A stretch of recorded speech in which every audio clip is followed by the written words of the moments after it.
असे वाटते की तुम्ही शाळेत गेला असणारच, पण माझ्यासारखे तर नक्की गेले नसणारच.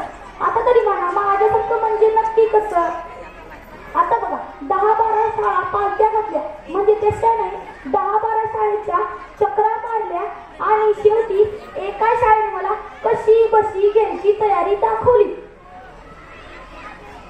आणि मग आई बाबांनी एकदा दृश्य केला आणि मग तो जून महिना सुरू झाला आणि माझी शाळेची पण तयारी सुरू झाली.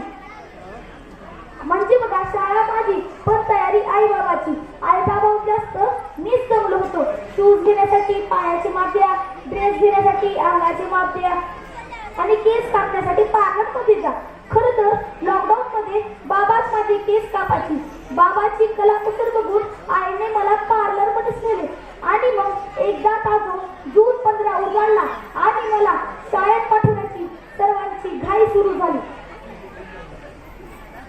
आणि 9ला उठणारा मी त्या दिवशी मला 7ला उठून आंघोळीला बसवलं. माझी निम्मी अंग झोपेतच उरकली. मी न रडत सगळी तयारी करणार म्हणून मी एक आगल्या दिवशीसाठी लॉलीपॉप आणून ठेवला होता. ते लॉलीपॉप मला दाखवून चक्क ब्लॅकमेलच करत होते.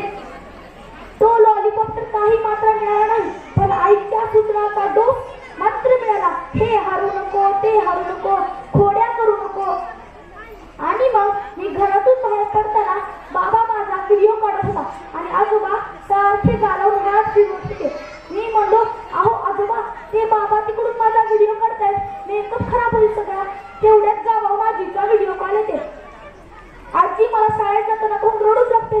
मी म्हणतो, अगं आजी, मंगळवार थोडं चाललोय, साधं शाळेतच चाललोय ना. आणि मग घराबाहेर एक पिवळी व्हॅन येते. 10-12 रडक्या पोरांमध्ये मला कसं ढकलतात आणि ती पिवळी व्हॅन कधी सुटते काही कळतच नाही. आणि माझ्या पोटात गोळा होतो, डोळ्यात पाणी येते, नको ती शाळा असे वाटू लागते. आता तुम्ही म्हणाले काय करणार? अहो काय करणार म्हणजे काय करणार? शाळेत तर जावं लागणार ना. गेलो तसंच रडकं तोंड घेऊन शाळेत. पाहिलं तर काय, एवढी मोठी शाळा, एवढी सर्व मुलं पाहून मला खूप मस्त वाटले. आणि मग मी मध्ये गेलो तर मला असे वाटू लागले, काय ती शाळा, काय ते क्लासरूम, काय ती खेळणी. एकदा